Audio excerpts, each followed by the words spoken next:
Steel Rain is finally here. With the release of Steel Rain, we see many changes in Fallout 76. First, we get the completion of the Brotherhood of Steel story that started with Steel Dawn. If you're a new player, you will have to be at least level 20 and have completed the quest, The Best Defense, to begin the Steel Rain questline. I will be making a comprehensive video about the Steel Rain questline and give my honest thoughts about it soon, so if you want to see that, make sure you subscribe and hit that bell notification, that way you won't miss out. Second, we get the legendary crafting.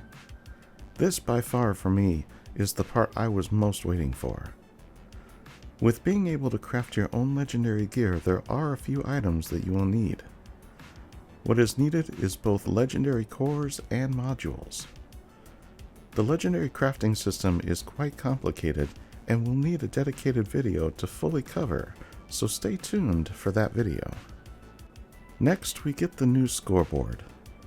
This is also the first season where we get unlimited ranks, so once you reach the end of the scoreboard, you will still be able to get rewards for completing challenges. Each reward beyond rank 100 will show up next to your progress bar, and those rewards can be just about anything. With that in mind, keep an eye on your progress bar, that way you know what you're getting. This update also saw an increase to our caps, gold, and script limits.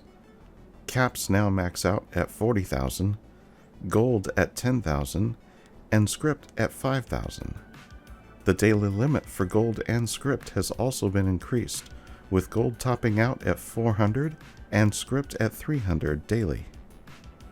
We also get a new vendor. Minerva is a Blue Ridge caravan merchant who travels to 3 locations: Foundation, Fort Atlas, and Crater.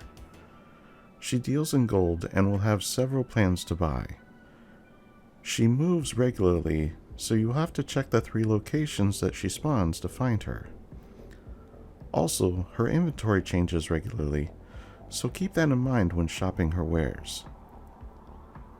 This is another point where a dedicated video is needed, so stay tuned for that one.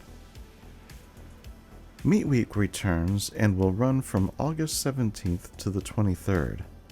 There are several new items that can be rewarded from this event, which include the pepper shaker, a grocery cart grill, plastic fruit wreath, a plastic fruit bowl, and a decoy duck set. There are now more camp slots and special loadout slots available for purchase in the Atomic Shop. Camp slots now cap out at 5 and the expansions cost 1,000 atoms, while the special loadouts cap out at 13 and then each new loadout costs 500 atoms.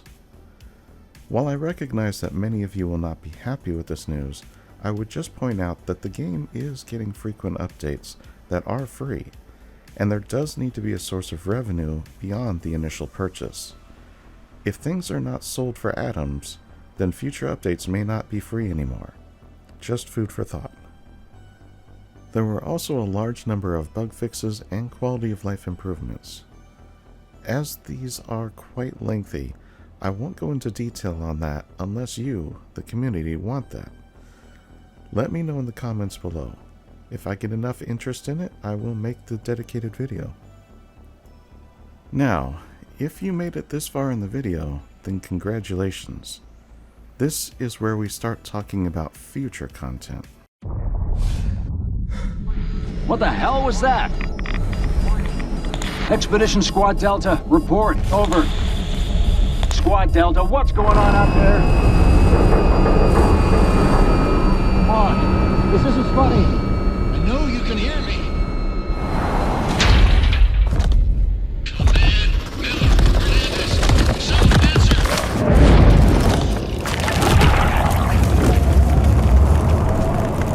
We have to get out of here.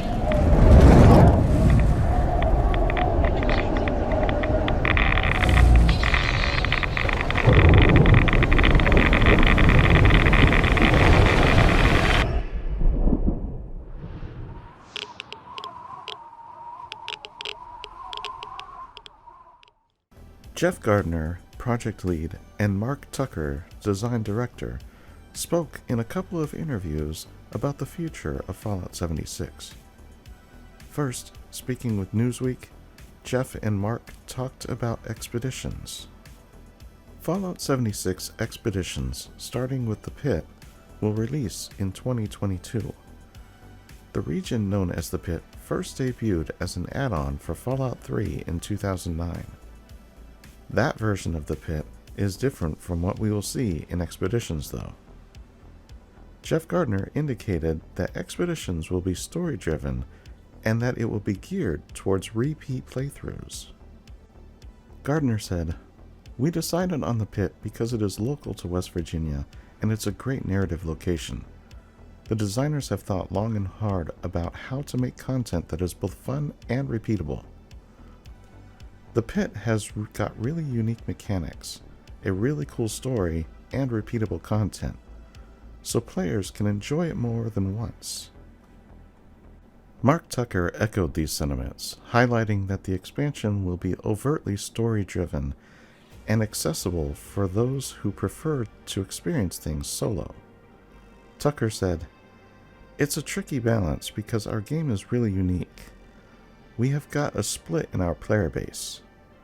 We have those who play almost completely in teams, and we have players who never join teams. So we have to make sure that we are providing great options for both." Gardiner said, "We have been talking about Expeditions for a long time. They have gone through several iterations, and we are really excited to talk about it more next year. The Pit is just the first of the locations we hope to do, and we have several others in mind. There are a lot of places, new and old, where we can explore the lore of Fallout. We're really excited for this new chapter."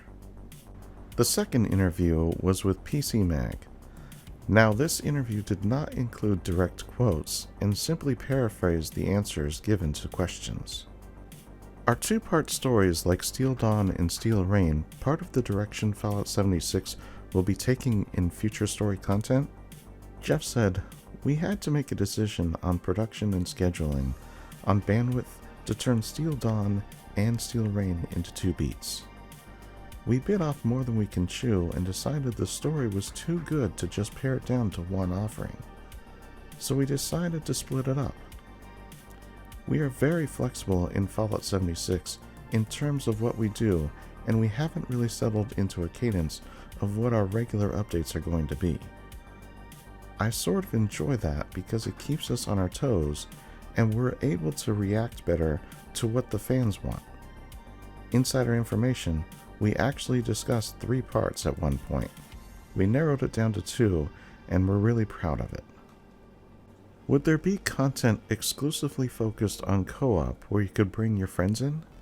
Mark said, "We're always looking for opportunities to provide players the means to play together as teams.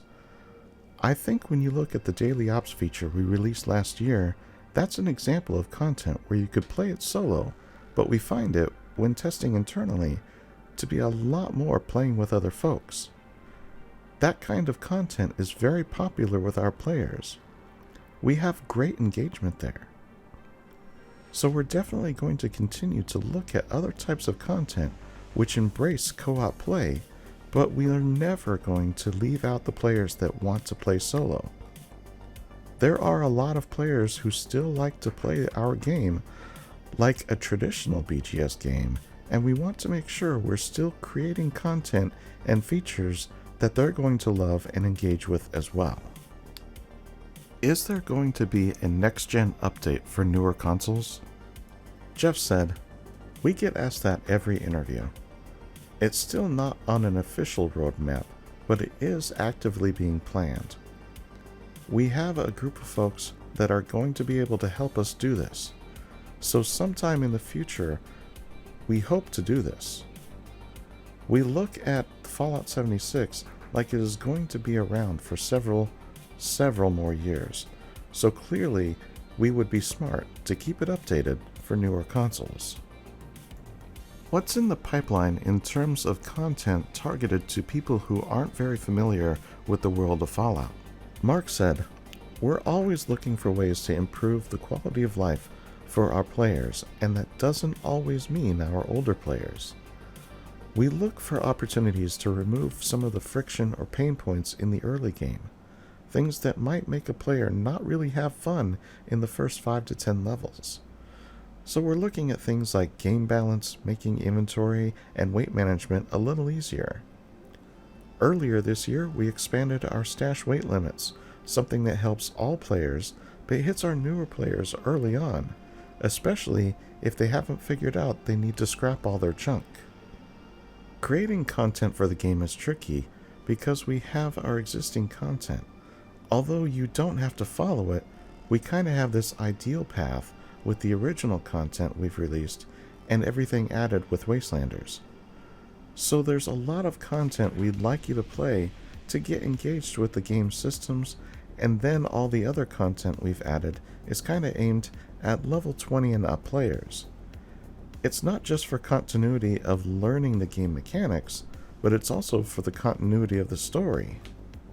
Jeff added, "The way I look at it is, I will bounce in and out of different online games, and the longer they've been in existence, the more systems they've added also makes the onboarding experience more confusing if you haven't played it for a long time. This isn't an excuse for us, and we've tried to be cognizant of this. Mark and I talk mostly about the fun games we're playing, and then also about the future of Fallout 76 and what we can do to alleviate this onboarding experience.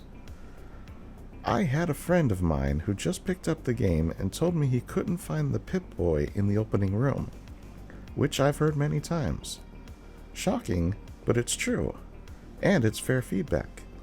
Even though we tell you where it is and to pick it up by the door, we often get it confused." Other interesting answers involved new ways to increase building capabilities. Jeff notes that the team is always looking for ways to expand on those.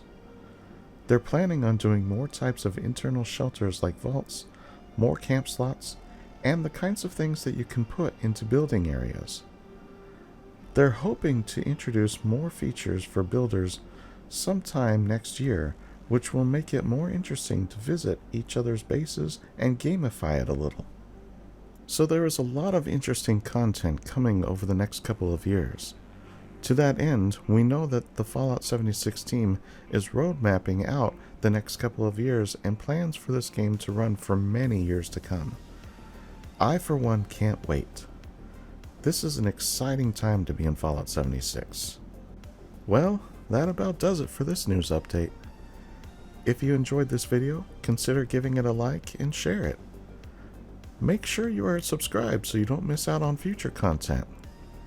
As always, I'm just glad you stopped by, and I'll see you in the next one.